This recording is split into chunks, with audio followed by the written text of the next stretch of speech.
My new camper is complete, so now it is time to go on an adventure. In this series, we will head to the East Coast and visit 6 rivers in 7 days.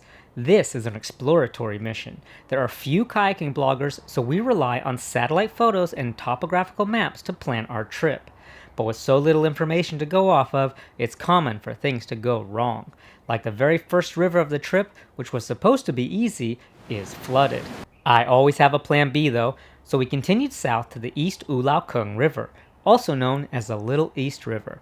This is a crystal clear river that most people know from camping.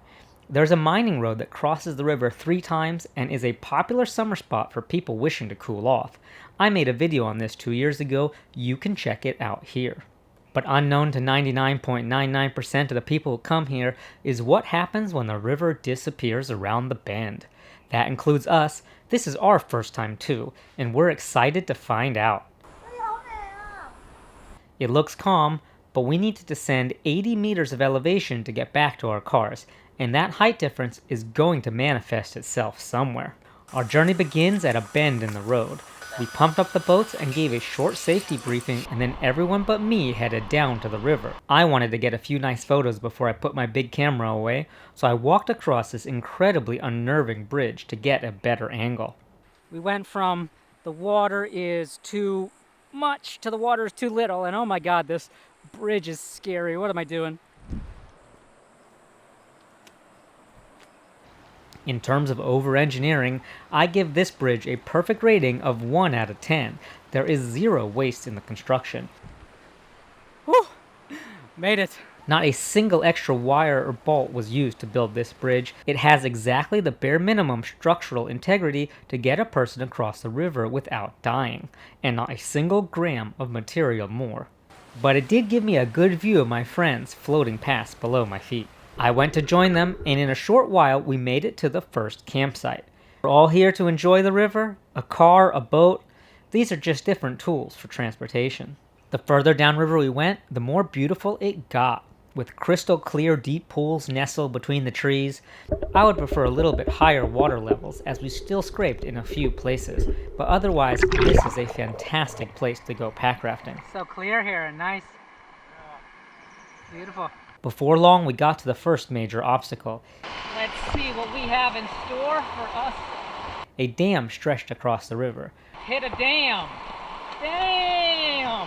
There was too much jagged metal at the top to kayak over it, and the water at the bottom wasn't deep enough to jump. However, Brian shows us how to displace a lot of water and not dive deep.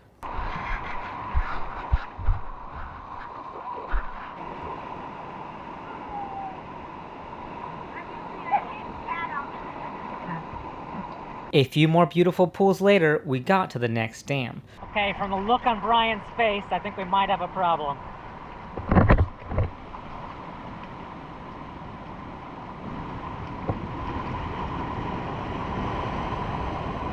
I think we can go over this. This structure is in much better shape, and while the pool under it wasn't deep enough to jump, it is good enough to kayak. And so we all took turns trying to fly over the edge.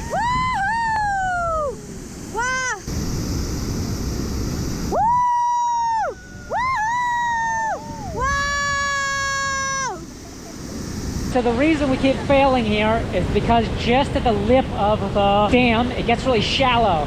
And so we lose all our speed. And so the front just kind of tips over and we fall down too straight. If we could go a little bit faster, then we could get over it, keep the legs up, and then fall a bit flatter, and then that would be fine. We're 0 for 2. Let's see if I can break this, Bill.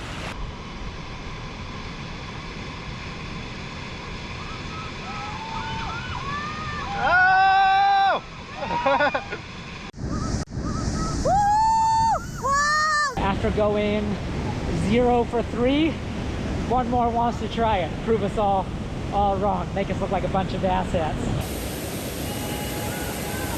Go, go, go!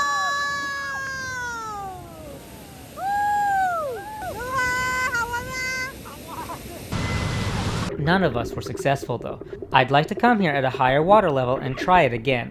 I think with more water, this would be much easier. Further down, the Little East River meets武荖坑River and becomes Xicheng River. Now we're at the confluence of two rivers.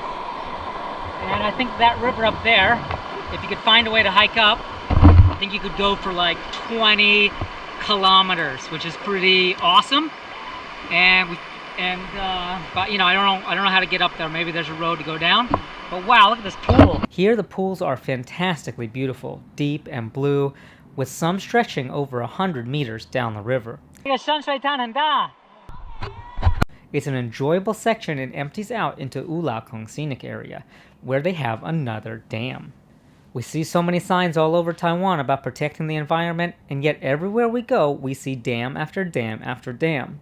At least here there's a fish ladder. It looks very fun, but also dangerous at the same time. This looks fun. That's fast.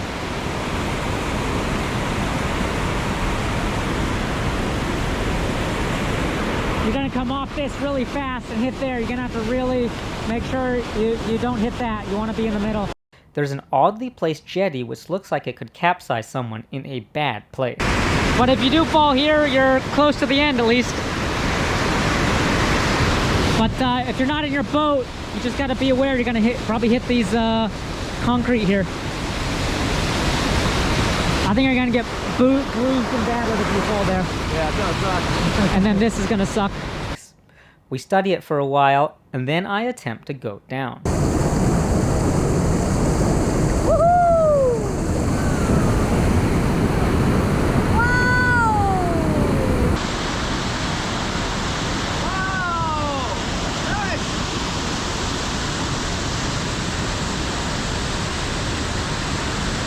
Success. But no one wants to test it again. There's no peer pressure in pack rafting Taiwan. We're here to rescue you at the bottom, but don't do anything unless you're confident you can make it safely. The difference between this and a 4-meter dam above is that falling here has consequences. Wow, that was fun. That was pretty exciting. It just happened so fast, and I was at the end. It's not difficult to go straight down the middle. Pretty easy, but I think the consequences for flipping there are higher. So, you know, you gotta really weigh your risk and reward there.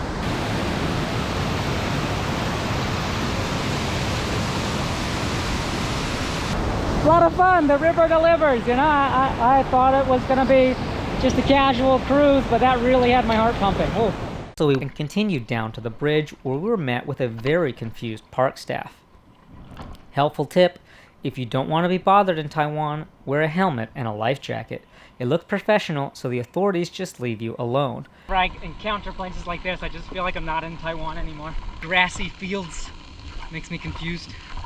We packed up the boats, crossed the bridge, and climbed over the fence to get back to our vehicles. I want to point out that we are breaking out of the park here, we're not breaking in. And then we continued south because tomorrow is another good day to go exploring.